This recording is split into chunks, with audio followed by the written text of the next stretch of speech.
Nú ætlum við aðeins að halda áfram að skoða tímaútreikninga. Hversu langan tíma tekur að keyra frá Reykjavík vestur að Laugum í Sælingsdal? Rútan leggur af stað klukkan 8:47 og kemur vestur 11:23. Hérna er náttúrulega til margar leiðir til þess að gera þetta, en ég ætla að sýna ykkur eina. 8:47 til 9:00, þá líða 13 mínútur. Við getum bara talið upp 47, 8 upp í 60, þá er klukkan orðið 9. Maður muna að það eru 60 mínútur í klukkustund.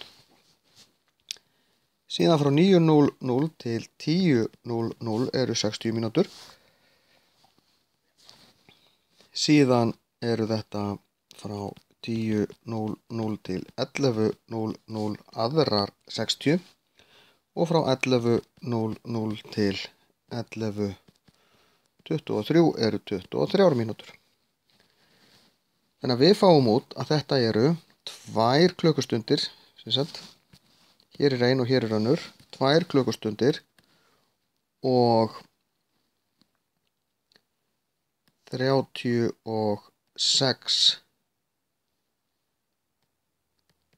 mínútur.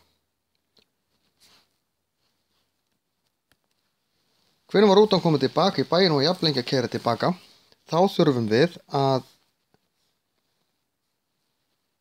fara frá 12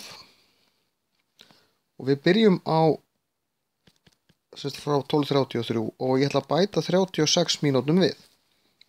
Þá fæ ég 12 mínútur og 69 mínútur sem gengur ekki alveg því að þetta ættu þá að vera 13:09. Síðan bæti ég við 1 klukkustund, þá er hann orðin 14:09 og svo hinni klukkustundinni 15:09. Þannig að við komum í bæinn rúmlega 3. Það borgar sig hérna að gera bara eitt í einu. Að byrja annað hvort á klukkustundunum, bæta þeim við, eða bæta mínútunum við eins og ég gerði. Það skiptir í raun engu máli hvort þið gerið á undan, bara ekki reyna að gera bæði í einu. Það er bara uppskrift af mistökum.